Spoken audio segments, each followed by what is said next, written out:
Pabna Edward কলেজে অবসরপ্রাপ্ত শিক্ষক জওহরলাল বসাক তুলসীর উপর হামলার প্রতিবাদে বিভিন্ন সংগঠনের মানববন্ধন। পাবনা থেকে শরীফুল ইসলামের পাঠানো তথ্যচিত্রে ডেস্ক রিপোর্ট।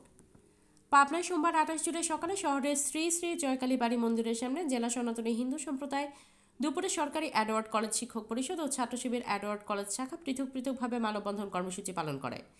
মানববন্ধন চলাকালে বক্তারা বলেন, বসাক তুলসী পাবনা সরকারি এডওয়ার্ড কলেজে অবসরপ্রাপ্ত শিক্ষক, তিনি পাবনার সর্বজন শ্রদ্ধেয়। তারপর সন্ত্রাসী হামলা কোনোভাবেই মেনে নেওয়া যায় না। 24 ঘন্টা পার হলেও পুলিশ ঘটনার সাথে জড়িত কাউকে আটক করতে পারেনি, যা দুঃখজনক। অবিলম্বে ঘটনার সাথে জড়িতদের গ্রেপ্তার না করলে কঠোর আন্দোলন গড়ে তোলার হুঁশিয়ারি দেন বক্তারা। গত 27 জুলাই রোববার দুপুরে পাবনা শহরের কালাচাঁদপুর এলাকায় নিজ বাড়িতে প্রবীণ অধ্যাপক জওহরলাল বসাক তুলসীকে কুপিয়ে গুরুতর আহত করে দুর্বৃত্তরা।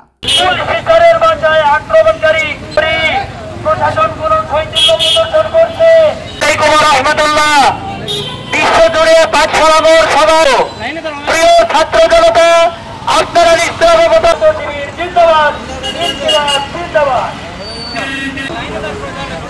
ধন্যবাদ মেহেদী হাসান রুবেল ভাইকে।